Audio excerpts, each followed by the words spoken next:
At just 17 years old, Chloë Grace Moretz has made a name for herself in the acting world, working with directors like Martin Scorsese and Tim Burton. Yeah, last year she thrilled audiences with her performance in the remake of Carrie, which also starred Julianne Moore. Well, now she's making her off-Broadway debut in The Library, directed by Steven Soderbergh. You only work with like the great directors.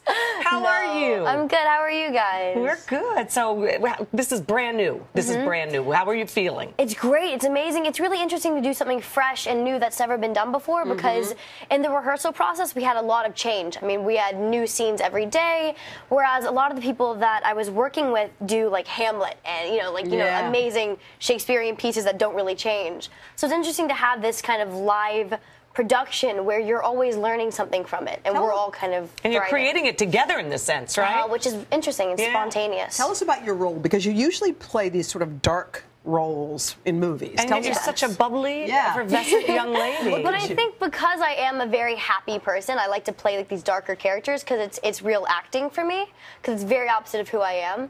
But basically, I play a girl named Caitlin Gabriel. And she is involved in a school shooting, and she survives, but her best friend and I think 12 other souls die. And she, before she even wakes up out of a coma, she is accused of the accomplice, in a sense, to the death of 6 children. And so basically, the story really revolves around what is truth, and if your truth isn't told, how can you survive? How can you then live your life if what you believe is true isn't happening? Where do you go in your imagination as a young woman who, by your own admission, has had a great family life and none of that stuff has touched you? Where do you go for inspiration for stuff like that?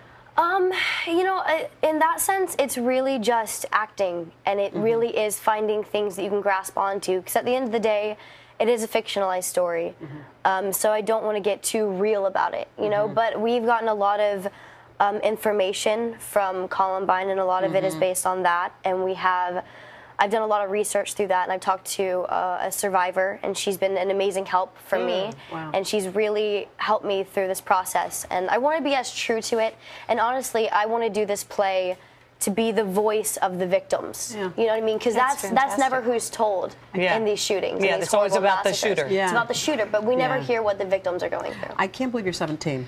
You're in mid-sentence, and I'm looking at you going, it's hard to believe that you're 17 years old. The maturity and all that. Do you have siblings? Or they? I have 4 older brothers, and I've been raised with my mom who's a single parent, and I came from a very strong household, so I have like a very big upbringing. All right, can we lighten it up a little bit? Because you've worked with some great actors. So we want to play a game with you, and it's called Who Knows? Who Knows? Okay. So we want you to look at the nose and see if you know whose nose it is. Here's the first one. Whose nose is that? That's impossible. Worked with him. I've worked with him? Everyone you've worked with. These people I've worked with? Yes, look at that nose.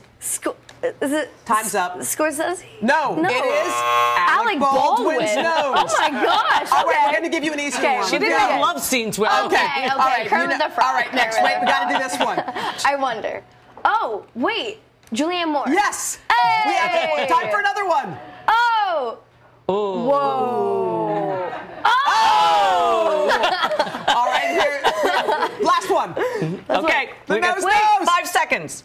Meryl Streep? Pull it out. I don't know. I don't know. Oh, Jennifer. Oh, You're working. We'll be back after this. She was my mom.